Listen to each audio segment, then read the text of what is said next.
Hello everyone, welcome to Chemistry with SK. So last class আমি start কৰিছিলো group theory আৰু আমি discuss কৰিছিলো group theory এটা basic introduction. আমি পঢ়িছিলো যে group theory আমি কিয় পঢ়িব লাগে, কিয় ইম্পৰ্টেন্স হয় বা আমাৰ লাভ কি হ'ব group theory পঢ়ি। তাৰ পাছত আমি পঢ়িছিলো symmetry বিষয়ে। Symmetry কি বস্তু আমি পঢ়িলো। তাৰ পাছত আমি পঢ়িলো যে symmetrical বস্তু এটা ডিফাইন কৰিবলৈ কিছুমান বেস লাগে। আমি ওপৰতে কৈ দিলে নহব। So কিছুমান বেছৰ সহায়ত আমি ক'ব লাগিব যে কোনটো বস্তু সিমেট্ৰি আৰু কোনটো বস্তু সিমেট্ৰি নহয় আৰু সেই এলিমেন্ট কিটাক কৈছিলো আমি সিমেট্ৰি এলিমেন্ট আৰু সিমেট্ৰি এলিমেন্ট এটা মলিকুলত অপাৰেট কৰাৰ যিটো ষ্টাইল অপাৰেট কৰাৰ যিটো টেকনিক তাক আমি কৈছিলো সিমেট্ৰি অপাৰেশনস সো এই লেকচাৰটো আমি স্টাৰ্ট কৰিম প্ৰথমটো সিমেট্ৰি element x is of symmetry x is of symmetry যাক আমি AOS বুলি কওঁ আৰু আমি ডিনোট কৰো CN ৰে যত n হৈছে order of the axis order আমি পিছলৈ গম পাম order তাৰ পাছত axis of symmetry operation হ'ব rotation আমি rotate কৰি চাম এটা axis of symmetry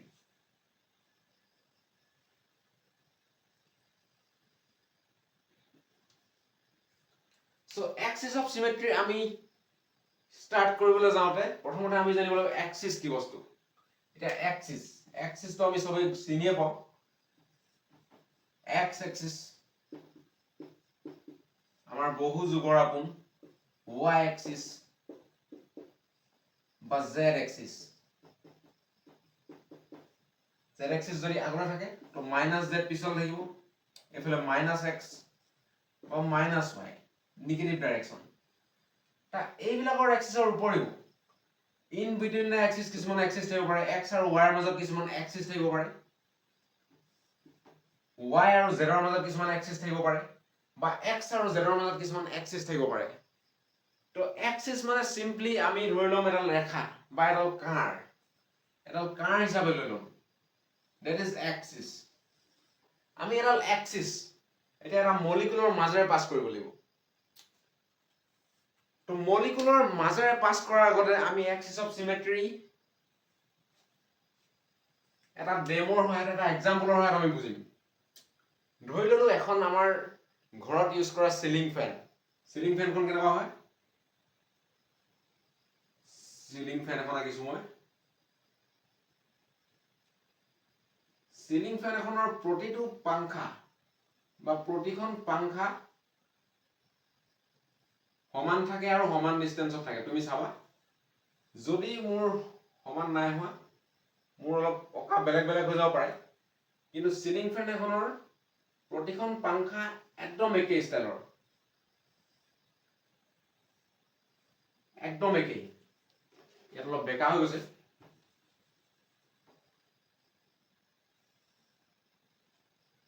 সিলিং ফেন এখনৰ প্ৰতিটো পাংখা সেম টু সেম তো ইয়াত আমি এক্সিছ অফ সিমেট্ৰি কেনেকৈ এপ্লাই কৰিম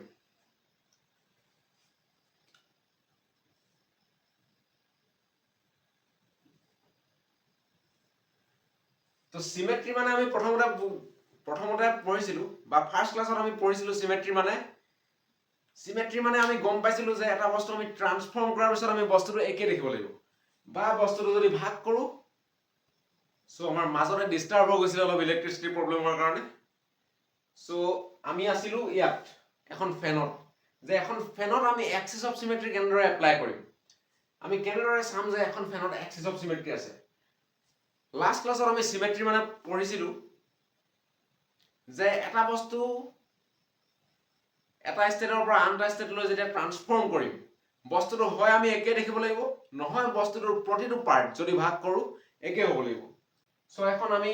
পাংখা ধৰি লৈছো ঘৰত ব্যৱহাৰ কৰা এখন ফেন তাত যোনডাল লোহা বা যোনডাল পাইপত ফেনখন লমি থাকে সেইডালক আমি কম এক্সিছ তো এক্সিছডাল কেনেকৈ থাকিব এনেকৈ থাকিব এক্সিছ তো সেইডালক আমি কম এক্সিছ তো এক্সিছডাল এপ্লাই কৰা ষ্টাইলটো কি হ'ব আমি এক্সিছডাল এনেকৈ কৰিম এক্সিছডাল নিজৰ জেগাত থাকিব পাংখাখন ঘূৰিব যেনেদৰে এখন ফেনৰ পাইপডাল ৰৈ থাকে আৰু ফেনখন ঘূৰি থাকে সো আমি তেনেকৈ এপ্লাই কৰি চাব পাৰো বা এক্সিসডালো আমি ঘূৰাই গোটেই মলিকুলটো ঘূৰাব পাৰো তো যদি আমি এটা এক্সিস এপ্লাই কৰো এনেদৰে মই ধৰি ললো পাংখা এখন 1 নম্বৰ পাংখা 2 নম্বৰ 3 নম্বৰ সো যেতিয়া আমি এটা এক্সিস এপ্লাই কৰিম আৰু ঘূৰাম এই 1 নম্বৰ পাংখাখন যেতিয়া 2 নম্বৰলৈ আহিব 2 নম্বৰখন 3 নম্বৰলৈ আহিব 3 নম্বৰখন 1 নম্বৰলৈ আহিব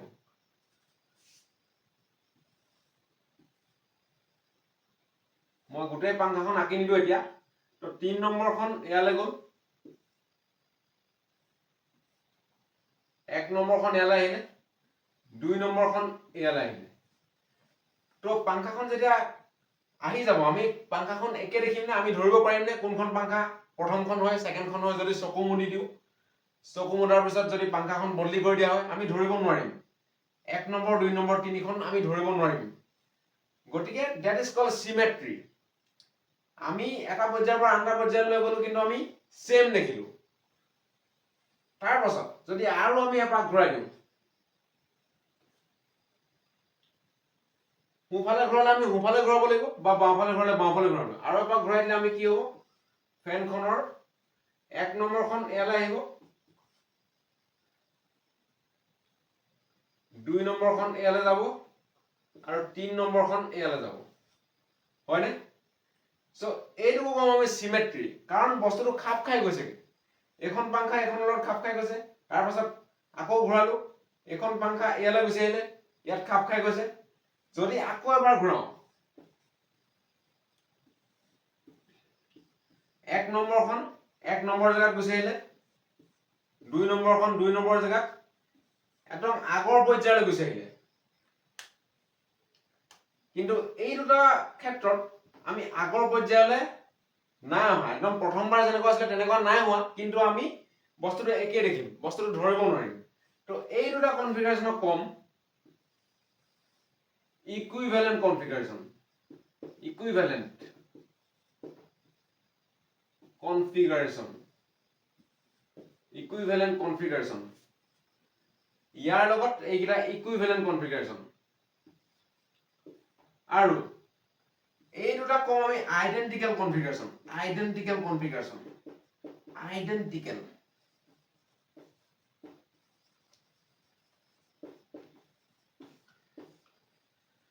তো আমি ইকুইভ্যালেন্ট কাক কম আৰু আইডেন্টিক্যাল কাক কম আমি গম পালো যে ইকুইভ্যালেন্ট কম আমি বস্তুটো সেম দেখিম কিন্তু পার্ট গিটা এক্সচেঞ্জ হ'ব that is called equivalent configuration আৰু আইডেন্টিক্যাল হলে 1 নম্বৰ পাংখাখন এক্সাক্ট 1 নম্বৰ পাংখাখনৰ জায়গাত আহি যাব that is called identical configuration একদম প্ৰথম অৱস্থাত যেনেকৈ আছিল তেনেকুৱা হৈ যাব এই গিটাত প্ৰথম অৱস্থাত যেনেকুৱা আছিল তেনেকুৱাই দেখিম কিন্তু পাংখাখন বদলি হৈ যাব that is called equivalent configuration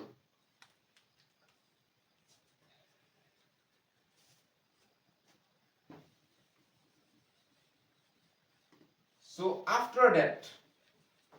ইয়াৰ পাছত আমি এক্সিসডাল এপ্লাই কৰিলো এটা তাৰ নামটো কি হ'ব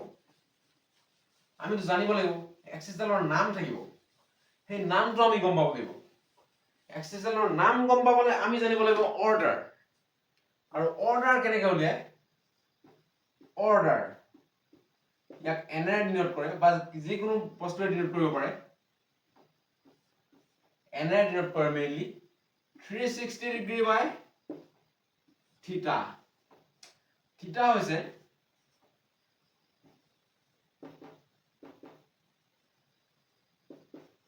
minimum angle of rotation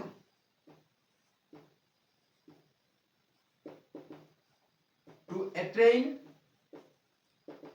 a equivalent configuration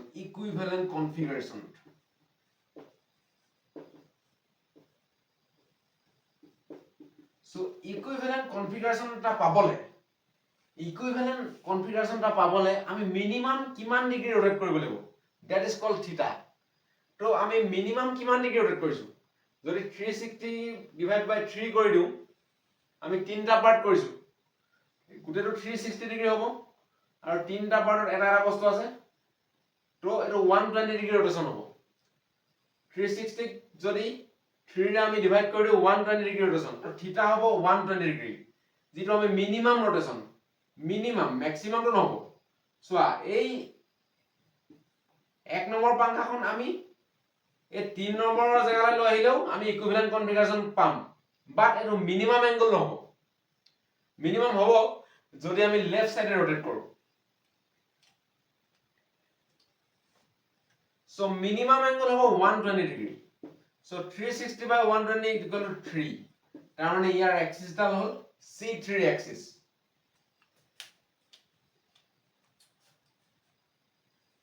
to second style hol এডাল axis dal order ba axis dal নামাকৰণ কৰিব পৰা second style hobo eto first style just 360 degree by theta it was a first style और second style होइसे আমি জিমান পাক ঘুৰোৱাৰ পাছত মিনিমাম জিমান এংগল ঘুৰাব লাগে হিমান পাক ঘুৰোৱাৰ পাছত আমি স্কিপ কৰিলে নহব ইয়াৰ পৰা এক নম্বৰটো 2 লে আহিব লাগিব বা 2 পৰা 3 লে আহিব লাগিব এটা ইকুইভ্যালেন্ট কনফিগাৰেশন সো আমি তেনেদৰে ৰোটেট কৰিব লাগিব ডাইৰেক্ট ইয়ালে জাপ মাৰিলে নহব সো তেনেকে গৈ আমি কিমান বাৰ ৰোটেট কৰিলে এটা আইডেন্টিক্যাল কনফিগাৰেশন পাম হেতু হৈছে তাৰ অৰ্ডাৰ ইয়াত আমি কিমান বাৰ গৈছো এবাৰ ৰোটেট কৰিছো দুবাৰ ৰোটেট কৰিছো তিনিবাৰ ৰোটেট কৰি আমি একদম same to same identical configuration পাইছো তো n is 3 তো name of the axis is c3 axis of symmetry c3 axis of symmetry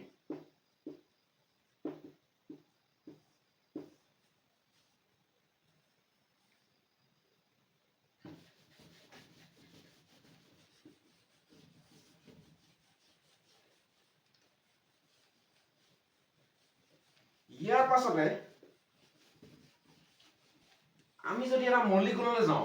যিকোনো মলিকুল এটা মলিকুলৰ প্ৰত্যেকটো এটম এটা স্ফিয়াৰ হিচাপে কনসিডাৰ কৰা হয় এটা মলিকুলৰ প্ৰত্যেকটো এটম এটা স্ফিয়াৰ এটা পাৰফেক্ট স্ফিয়াৰ হিচাপে কনসিডাৰ কৰা হয় according to their molar mass বা atomic mass তাৰ মাস বেছি হলে স্ফিয়াৰটো ডাঙৰ হ'ব বা মাস কম হলে স্ফিয়াৰটো সৰু হ'ব মাস কম হলে স্ফিয়াৰটো সৰু হ'ব বা মাস বেছি হলে স্ফিয়াৰটো ডাঙৰ হ'ব এতিয়া এটা স্ফিয়াৰত আমি প্ৰথমতে এক্সিস অফ সিমেট্ৰি চাব লাগিব এটা মলিকুললৈ যোৱাৰ আগতে তো এটা স্ফিয়াৰ মই স্ক্ৰিনত দিয়া আছে তোমালোকে 3D ইমাজিন কৰিবা আৰু তাৰ লগত ৰিলেট কৰিবা মই 3D ৰাখিবলৈ দিগদাৰ হ'ব সো এটা স্ফিয়াৰত যদি আমি সেন্টাৰৰ মাজেদি এটা এক্সিস পাস কৰো এক্সিস পাস কৰি যদি আমি ঘূৰাও এক্সিসডাল কেনে ঘূৰাম জেগাত থাকিব তাৰ পিছত আমি এডাল এক্সিসডাল ঘূৰাম সোঁফালে নহলে বাওঁফালে যদি ঘূৰাও জেনেৰেটৰে আমি BF3 ত 120 ডিগ্ৰী ঘূৰাইছিলো কিন্তু এটা স্ফিয়াৰৰ ক্ষেত্ৰত এটা সবফালে ব্যালেন্স স্ফিয়াৰৰ ক্ষেত্ৰত আমি যিমান পাকে নুঘূৰা লাগিলে 1 ডিগ্ৰী 2 ডিগ্ৰী 0.5 ডিগ্ৰী প্ৰতিটো ক্ষেত্ৰতে আমি সিমেট্ৰি বস্তু পাম তোমালোকে ইমাজিন কৰিব পাৰিছানে যে তাৰ লগত ৰিলেট কৰি এটা ডেমো দেখাই দিছো কভাৰ পৰা জোগাৰ কৰি আনিছো বড়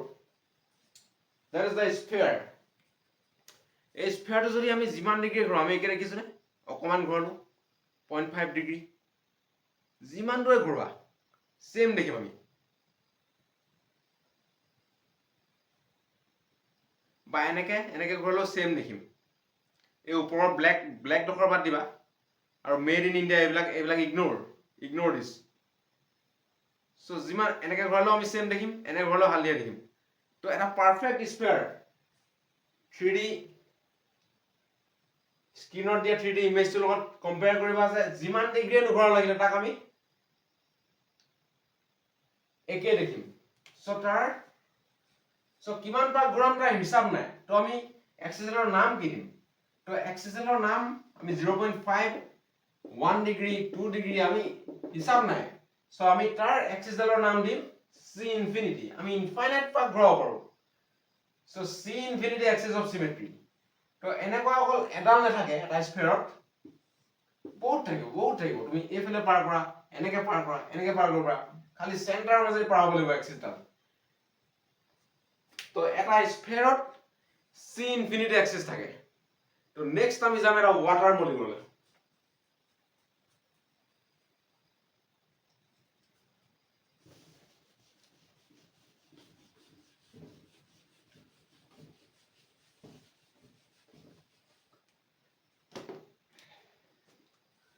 এটা ওয়াটাৰ মলিকুল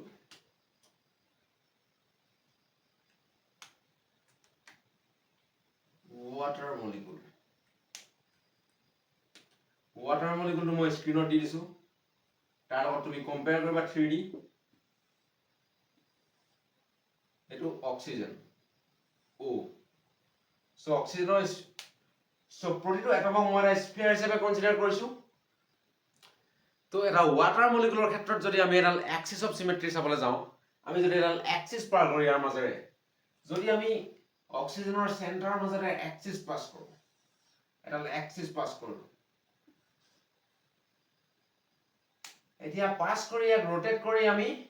ইটো হিটো বস্তুত খাপ খাব লাগিব আমি বস্তুটো যাতে সেম দেখো মই হাইড্ৰোজেন নম্বৰ 1 হাইড্ৰোজেন নম্বৰ 2 দিলো যদি আমি ইয়াক ৰোটেট কৰো এই স্ফিয়াৰটো এনেও মিলিয়ে যাব আমি স্ফিয়াৰটো চাইছিলো কেনেকৈ মিলি যায় যে সেন্টাৰৰ মাজেৰে পাৰ হলে আমি যেনেকৈ নঘৰাও কিয় সেইটো সিমেট্ৰিকেলে হ'ব আমি এই হাইড্ৰোজেনটো মিলালে হ'ব এই হাইড্ৰোজেনটো ইয়াৰ জায়গাত এই হাইড্ৰোজেনটো ইয়াৰ জায়গাত সো আমি 180 ডিগ্ৰী ৰোটেট কৰিম 180 ডিগ্ৰী দেন কি হ'ব অক্সিজেন দুটা হাইড্ৰোজেন দিলো অক্সিজেনটো নিজৰ জায়গাত থাকিলে হাইড্ৰোজেন নম্বৰ 1 টো গলগে ইয়ালে হাইড্ৰোজেন নম্বৰ 2 টো আহিলে ইয়ালে তো আমি বস্তুটো একেই নিচিনা দেখিলো না মই হেতু হৰু আকিছো কিন্তু বস্তুটো একেই আকতে হৰু হৈছে যদি আমি এক্স অফ সিমেট্ৰি একেটা মলিকুলত এপ্লাই কৰিছো তো এটো হাইড্ৰোজেন এক্সচেঞ্জ হৈ গৈছে তো এটো কনফিগাৰেশন আমি পালো আৰু এটো কনফিগাৰেশন আমি কেনেকা পালো যে হাইড্ৰোজেনটো ৰিপ্লেস হৈ গৈছে কিন্তু একে দেখিছো আমি তাক কি কৈছিলো আমি ইকুইভ্যালেন্ট কনফিগাৰেশন ইকুইভ্যালেন্ট বস্তুটো আমি একে দেখিম কিন্তু পাংখা কিখন বেলেগ হৈ গৈছিল আমি এখন ফেনত চাইছিলো সো ইয়াক আমি কম ইকুইভ্যালেন্ট কনফিগাৰেশন তাৰ পাছত আমি আকৌ এবাৰ ঘূৰাই দিলো 180 ডিগ্ৰী ঘূৰাইছিলো প্ৰথম তাৰ পৰা 180 ডিগ্ৰী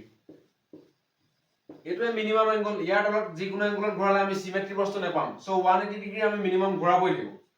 তো থিটা হৈছে আমি থিটা 180 ডিগ্ৰী আমি থিটা 180 ডিগ্ৰী ইয়াত সো এটো যদি আকৌ ঘূৰাই দিও হাইড্ৰোজেন নম্বৰ 1 হাইড্ৰোজেন নম্বৰ 2 আকৌ সেম জায়গাত আহি গল নে আগতে যেনেকা আছিল এক্স্যাক্টলি সেম হৈ গল তো তাক আমি কৈছিলো একদম সেম পাংখাখন সেম পাংখাৰ লগত মিলি গল তাক কৈছিলো আমি আইডেন্টিক্যাল কনফিগাৰেশন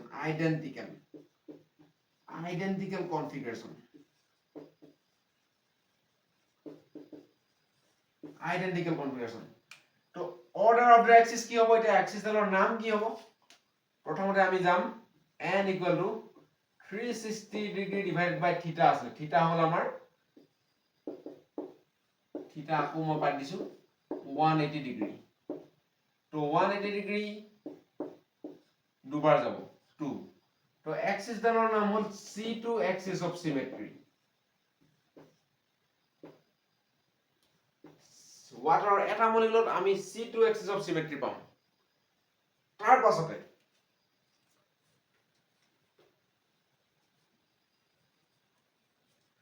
আমি এক্সিস অফ সিমেট্ৰি এপ্লাই কৰিম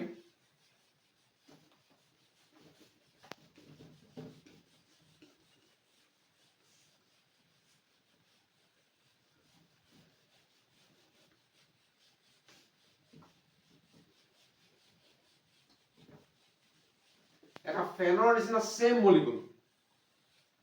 BF3 মলিকুল BF3 এটা BF3 মলিকুলত আমি এক্সিস অফ সিমেট্ৰি এপ্লাই কৰিছাম BF3 তো BF3 স্ট্ৰাকচাৰটো হৈছে ট্ৰাইগোনাল প্লেনাৰ মিন্স আমি এইবিলাক ট্ৰাইগোনাল প্লেনাৰ তাৰ জ্যামিতি বিলাক আমি ডিসকাস কৰিম ইনঅৰ্গানিক কেমিষ্ট্ৰি কেমিক্যাল বন্ডিংত সো ইয়াক মই তোমালোকক জাস্ট কৈ দিছো যে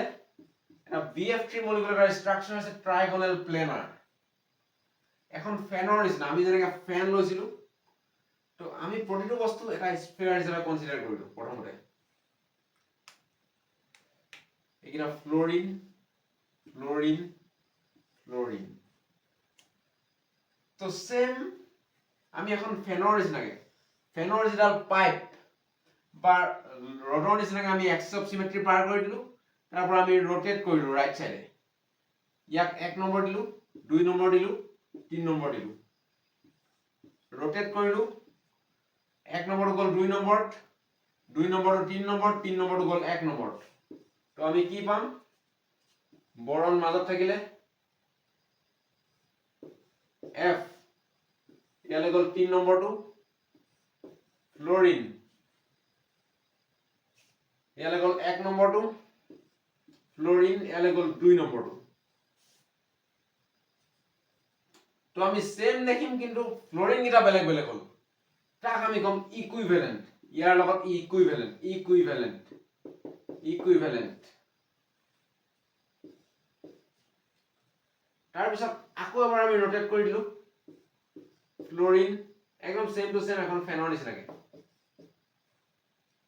ইয়ালে আহিলে ইয়ালে গল সো এটো 1 নম্বৰটো ইয়ালে আহিলে 2 নম্বৰটো ইয়ালে আহিলে 3 নম্বৰটো ইয়ালে আহিলে তাৰ পিছত সেম ইকুইভ্যালেন্ট কনফিগাৰেশন পালো তাৰ পিছত আমি আকৌ ৰোটেট কৰিলো আমি তাৰ পিছত পালো নিজৰ নিজৰ জায়গাত গুছি আহিলে সব বস্তু সব ফ্লোরিন তাক আমি কম আইডেন্টিক্যাল কনফিগারেশন আইডেন্টিক্যাল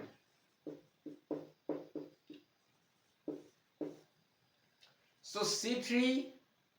সো আমি গম পাইছিলো যে এখন পাংখাত C3 এক্সিস প্রেজেন্ট আছে so same to same BF3 C3 axis present আছে C3 axis of symmetry C3 axis কিন্তু BF3 মলিকুলত আৰু এক প্ৰকাৰ সিমেট্ৰি প্ৰেজেন্ট আছে তো তাক আমি চাম এতিয়া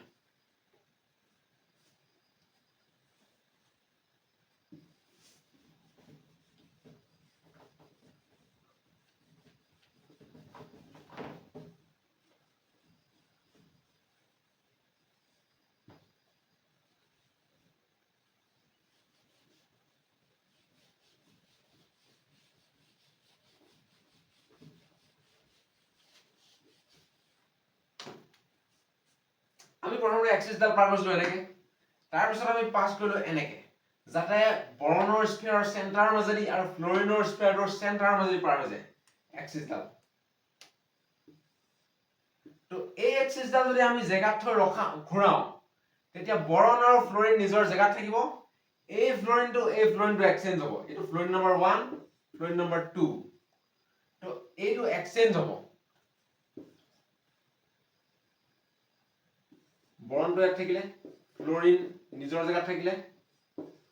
ফ্লোৰিন নম্বৰ 2 ফ্লোৰিন নম্বৰ 1 তো এইটো হৈছে ইয়াৰ ইকুইভ্যালেন্ট কনফিগাৰেশন আৰু এপাক ঘূৰাই দিলে আমি এইটো বৰন নিজৰ জায়গাত থাকিলে এইটো বৰন এইটো ফ্লোৰিন নিজৰ জায়গাত থাকিলে এইটো ফ্লোৰিন 1 নম্বৰ জায়গাত আহি গল এইটো ফ্লোৰিন 2 নম্বৰ জায়গাত আহি গল তো আমি কিমান ডিগ্ৰী ৰোটেট কৰিলো 180 ডিগ্ৰী এটাস 180 ডিগ্ৰী তো ইয়াৰ অৰ্ডাৰটো হ'ব ইয়াৰ নাম হ'ব n is equal to 360 divided by 180 2 so C2 axis of symmetry present আছে একদম সেম টু সেম যেনেকৈ আমি এটা বৰণ আৰু এটা ফ্লোৰিনৰ মাজে পাৰ কৰিলো তো এইটো বৰণ এইটো ফ্লোৰিনৰ মাজে এটা সিমেট্ৰি এক্সিস পাৰ হ'ব তাকো আমি কম C2 সেম এইটো বৰণ আৰু এইটো ফ্লোৰিনৰ মাজে এটা পাৰ হ'ব তাকো নামটো সেমই কাৰণ একে স্টাইলৰ এক্সিস তো তিনডাল C2 এক্সিস প্ৰেজেন্ট আছে তো C3 এক্সিসৰ লগত তিনডাল C2 এক্সিস প্ৰেজেন্ট আছে BF3 মলিকুলত